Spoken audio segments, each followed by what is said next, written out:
Bismillahirrahmanirrahim. Assalamualaikum warahmatullahi wabarakatuh. Selamat siang. Selamat siang. Kami dari kelompok 1 ingin mempresentasikan dan rotasi.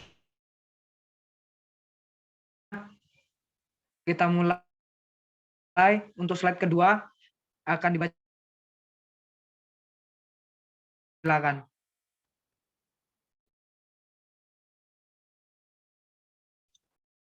Baik, sebelum saya mempresentasikan tentang momen inersia partikel, saya akan memperkenalkan diri terlebih dahulu. Perkenalkan, nama saya Elizabeth Manurung, NIM D1C1211012.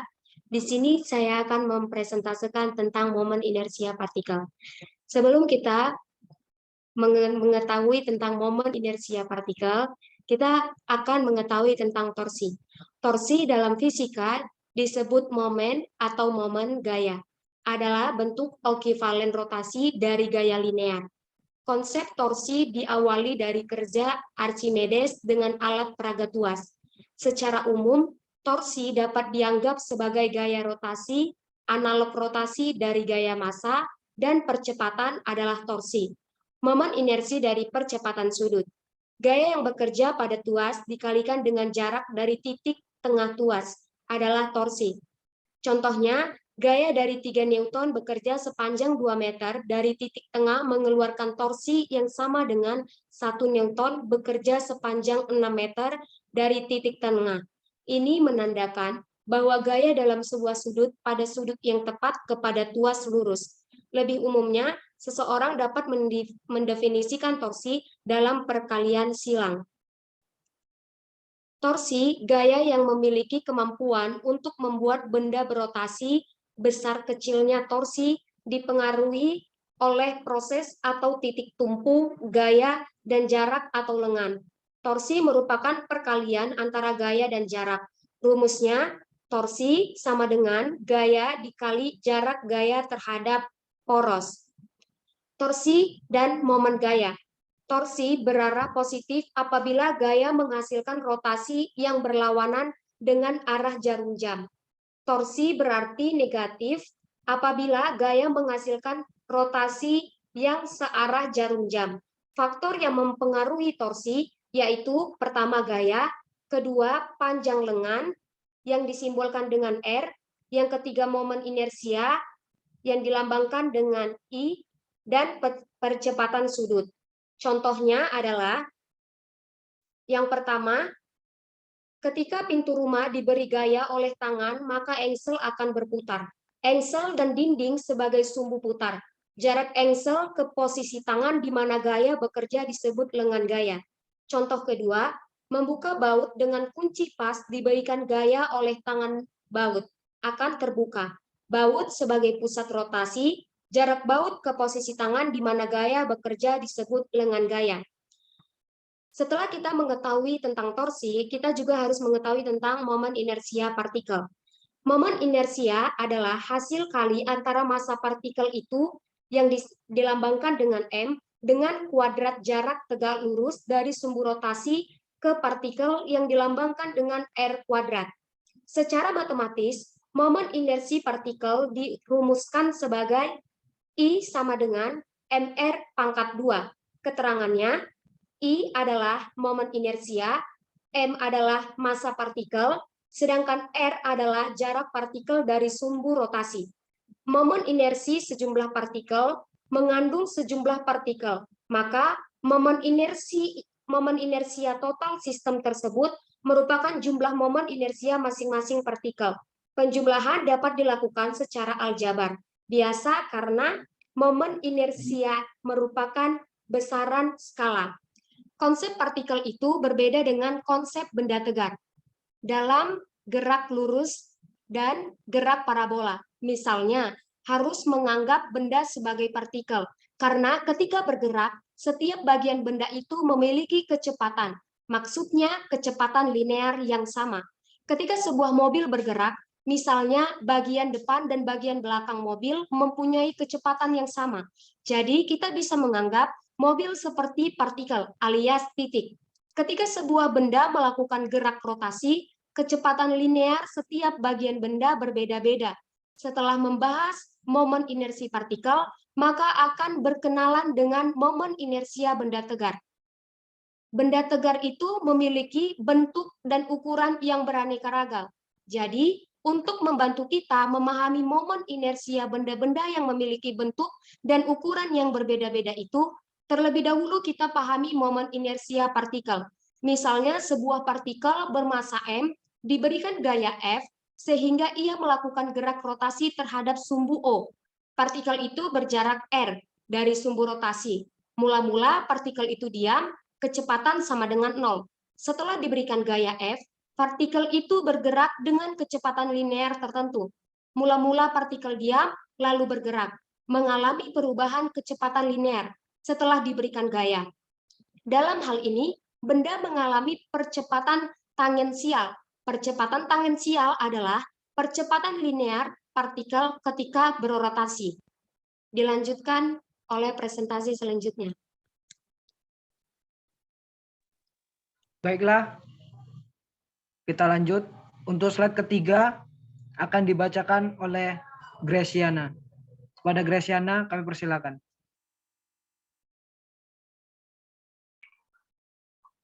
Oke, sebelumnya maaf izin off-cam-nya jaringannya kurang stabil. Sebelumnya izin memperkenalkan diri.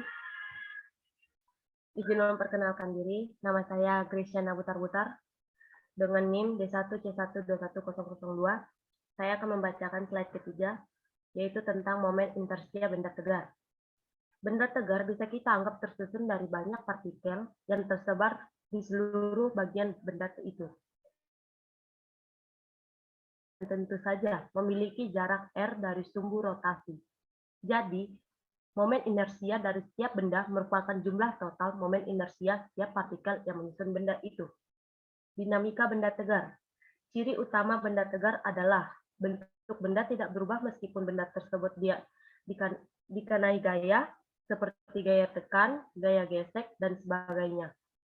Hampir semua benda padat termasuk ke dalam benda tegar, kecuali yang berwujud plasticine. Momen inersia. Untuk memahami momen inersia, maka kami akan memberikan satu contoh. Sebuah benda kecil dengan massa 1,5 kg ditempatkan pada ujung batang tak bermassa. Ketika berputar dengan kecepatan sudut 10 rad per s energi kinetik yang dimiliki benda tersebut adalah 300 J. Hitunglah A. Momen inersia benda, B. Jarak benda ke sumbu rotasi, C. Kecepatan translasi benda. Oke, untuk slide selanjutnya diserahkan kepada moderator. Baiklah, kita lanjut lagi. Untuk slide keempat akan dibacakan oleh Nasria Wulandari. Kepada Nasria kami persilakan. Baik, perkenalkan nama saya Nasria Wulandari, NIM D1C1068. Jawab, momen inersia benda. 2, 10. 2 kali 300, 3I sama dengan 6 kg M2. Jarak benda ke sumbu rotasi, 1,5. 6 sama dengan MI. R sama dengan 2M. Kecepatan translasi benda. 1. Momen inersia sejumlah partikel. Jika sistem yang sedang kita bahas mengandung sejumlah partikel, maka momen inersial total sistem tersebut merupakan jumlah momen inersial masing-masing partikel. Perjumlahan dapat dilaksanakan secara aljabar. Bisa karena momen inersial merupakan besaran skalar. 2.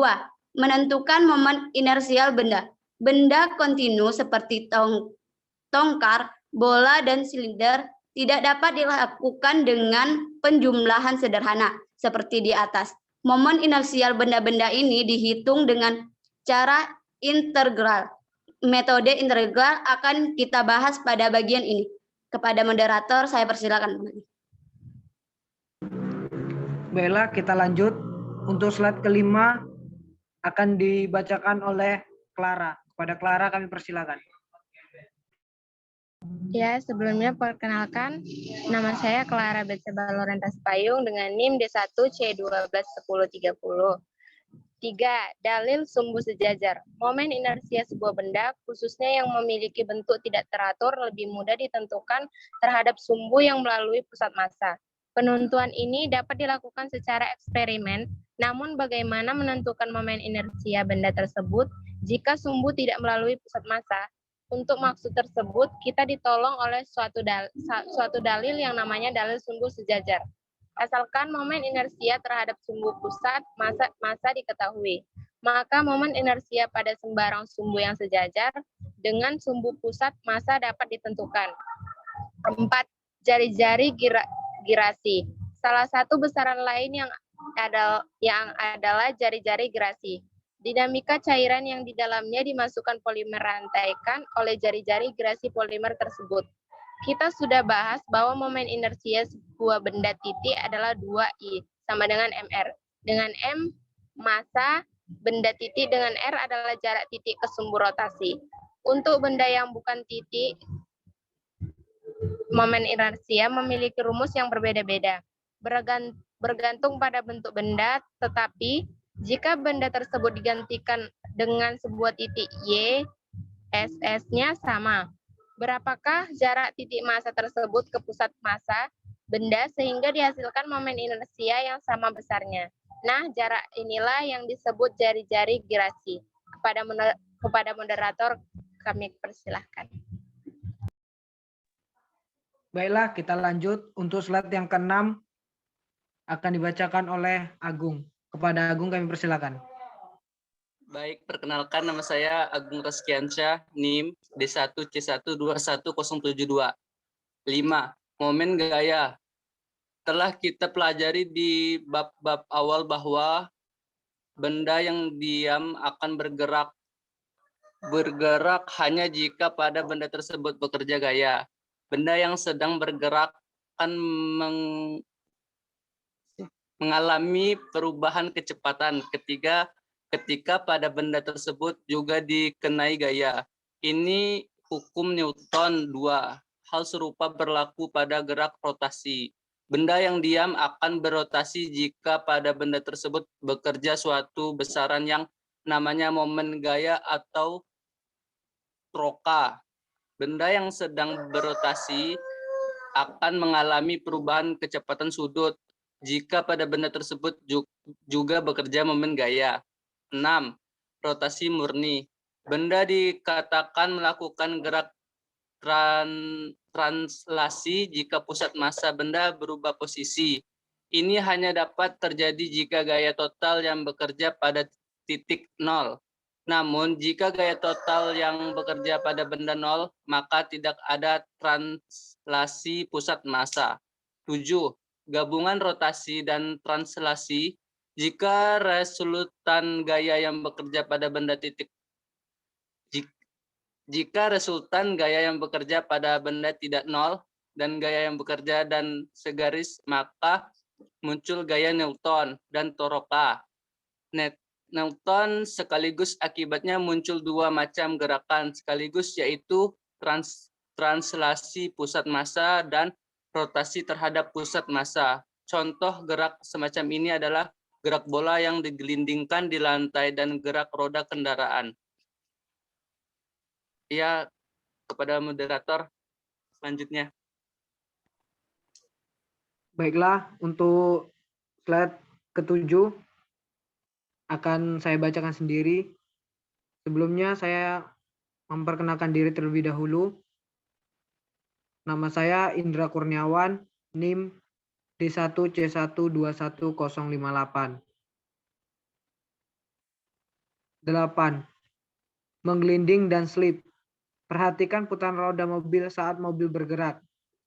Jika jalan yang dilalui kasar, roda menggelinding dengan baik, tetapi jika jalan sangat licin, maka roda akan slip. Mengapa roda bisa berputar dengan baik dan mengapa dapat slip?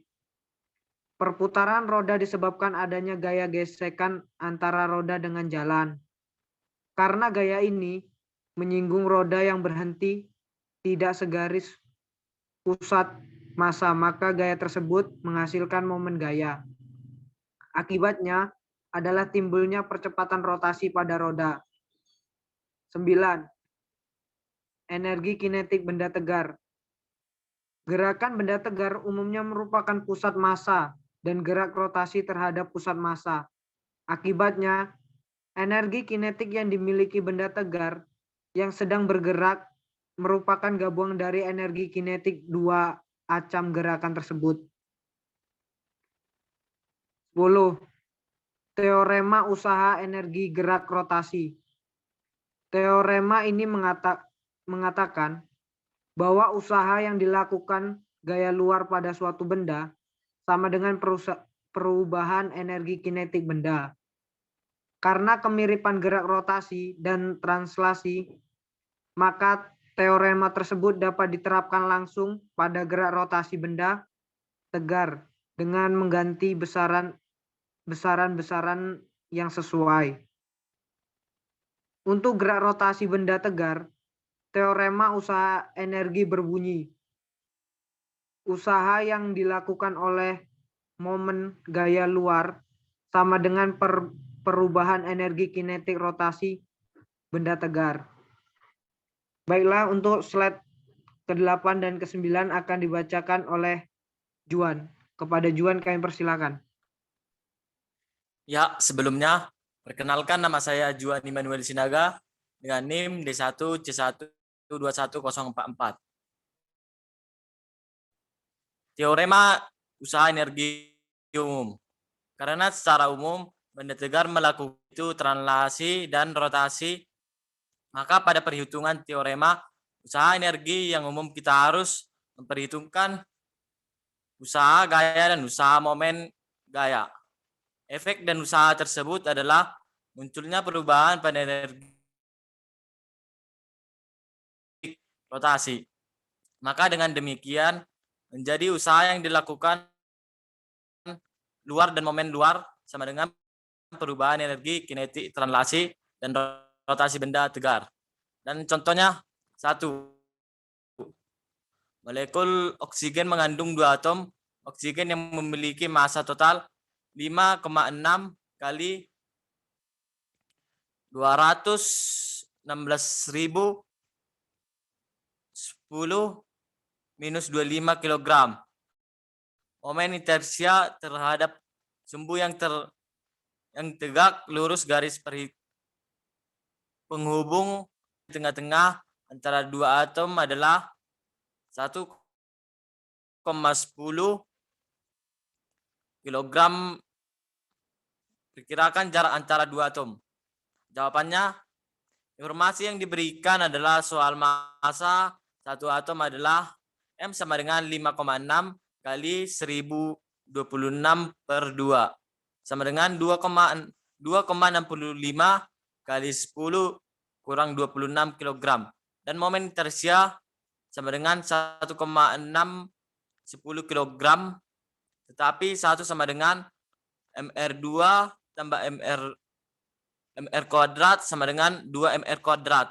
Sehingga 1,9 kali 10 2 meter 2 kali 2,65 kali 10 kurang 26 sama dengan 3,6 kali 10 kurang 21 sama dengan atau akar dari 3,6 kali 102 sama dengan 6,0 kali 10 meter. Jarak antara atom oksigen adalah 2R sama dengan 2 kali 6,0 12 kali 10 meter sama dengan 1,2 kali 10 pangkat 10 meter.